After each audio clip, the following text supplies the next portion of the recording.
तो आज मैं आपके साथ शेयर कर रही हूँ एक बहुत ही झटपट और क्विक बनने वाली हलवे की एक बेहद मज़ेदार रेसिपी। और हलवे की ये रेसिपी मेरी अपनी भी बहुत ही फेवरेट है, क्योंकि एक तो ये बहुत जल्दी तैयार हो जाता है और सेकंड बहुत ही मज़े का बनता है।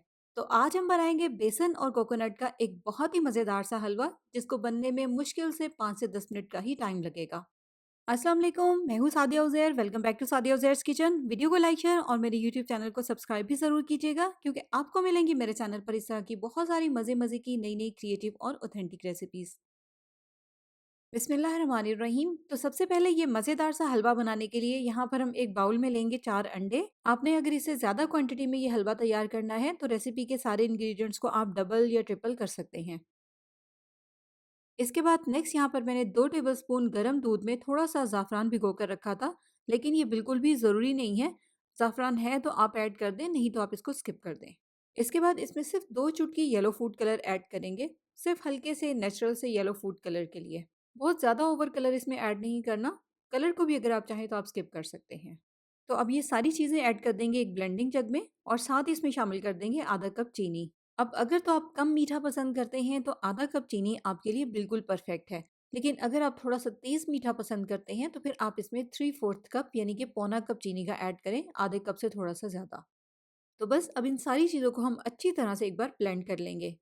ब्लेंडिंग जग की बजाय अगर आपके पास हैंड विस्क है तो इन सारी चीज़ों को मिक्स करने के लिए आप हैंड विस्क का भी इस्तेमाल कर सकते हैं। बस अगर हैंड विस्क से आपने इसको मिक्स करना है तो फिर उसमें आपको थोड़ी-सी मेहनत ज़्यादा लगेगी इन सारी चीज़ों को मिक्स करने में। तो बस इन सारी चीज़ों को ब्लेंड करके फ़िलहाल साइड पे रख देंगे और अब चलेंगे हम हलवे की कुकिंग प्रोसेस की तरफ।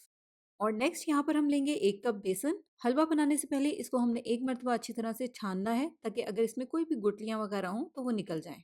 ये देखें, बेसन में इस तरह से बड़े-बड़े गुठलियाँ बन जाती हैं, तो इनको छानना ज़रूरी है ताकि अच्छी तरह से बेसन की भुनाई हो। अब जिस कप से हमने बेसन को मेजर किया है, उसी कप से मेजर करके हम इसमें शामिल करेंगे पौना कप घी। ये खालिस घी है, क्योंकि हलवा खालिस घी में ही अच्छा लगता है, लेकिन आप चाहें तो आप वेजिटेबल घी भी ऐड कर सकते हैं, जो भी आपको ईज़िली अवेलेबल हो।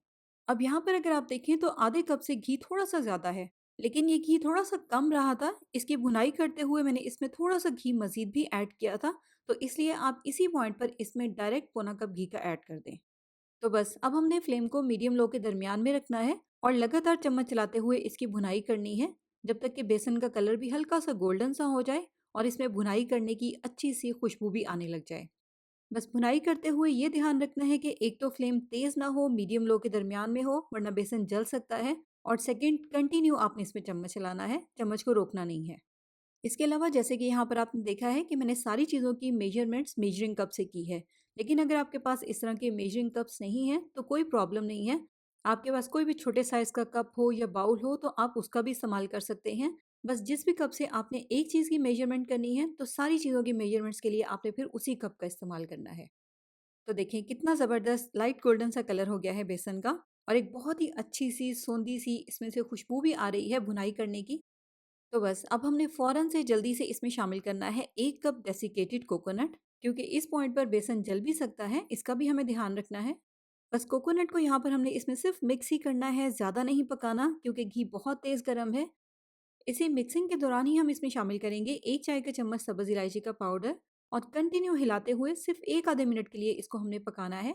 फ्लेम इस पॉइंट पर आप इसके नीचे हल्का रखें, वरना ये सारी चीज़ें बहुत जल्दी जल सकती हैं।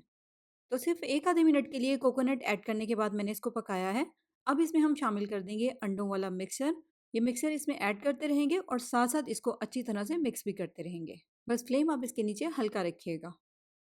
बस अंडों वाला मिक्सचर यहाँ पर इसमें मैंने सारा ऐड कर दिया है। अब इसको हम सिर्फ 1 आधे मिनट के लिए ही हल्की आँच पर पकाएँगे, तो हलवे का टेक्सचर कुछ इस तरह का हो जाएगा। बस अब इसमें आपने कोई भी ड्राई फ्रूट्स ऐड करने हैं, अपनी मर्ज़ी के मुताबिक ऐड कर सकते हैं। यहाँ पर मैंने इसमें सिर्फ किशमिश ऐड की है। अगर ब्लैक करंट ईज़िली अवेलेबल हो तो आप वो ऐड करें। यहाँ पर मेरे पास काली किशमिश थी बड़ी वाली, तो मैंने वो 2-2 पीसेस में काट कर इसमें शामिल की है। बस जो भी ड्राई फ्रूट्स या जो हमने इसमें किशमिश शामिल की है, इसको हम अच्छी तरह से मिक्स ही करेंगे, इससे ज़्यादा हम इसको नहीं पकाएँगे। और बस उसके बाद इसको हम कर देंगे डिश आउट। यहाँ पर हमारा मज़ेदार सा झटपट वाला बेसन और कोकोनट का हलवा बिल्कुल तैयार है। तो आपने देखा है कि हलवा कितनी जल्दी तैयार हुआ है। मुश्किल से इसको पकने में सिर्फ 5 से 10 मिनट का ही टाइम लगा है। जो टाइम बेसन की भुनाई करने में लगेगा, बस वही टाइम चाहिए। बाकी तो आपने देखा है कितना झटपट से ये हलवा तैयार हुआ है। बस बारीक कटे हुए कोकोनट से इसको ऊपर से गार्निश करेंगे और गर्मा गर्म हलवे को अब हम सर्व करेंगे। तो ये मज़ेदार से और झटपट वाले हलवे की रेसिपी आपको कैसी लगी? कमेंट्स में ज़रूर बताइएगा। इसी तरह की बहुत सारी रेसिपीज़ आप मेरे यूट्यूब चैनल पर देख सकते हैं, उसके लिए आप मेरे चैनल का लाज़मी विज़िट करें। नई रेसिपीज़ के लिए चैनल को सब्सक्राइब करके नोटिफ़िकेशंस भी ज़रूर ऑन कर लें ताकि आपसे नई आने वाली कोई भी रेसिपी वीडियो मिस ना हो। तो रेसिपी ट्राई करें तो अपना फीडबैक ज़रूर दीजिएगा। जाते-जाते लाइक, शेयर, सब्सक्राइब और कमेंट करना बिल्कुल मत भूलिएगा। अपना बहुत सा ख्याल रखिएगा, दुआओं में याद रखिएगा। Thank you for watching. Allah हाफ़िज़।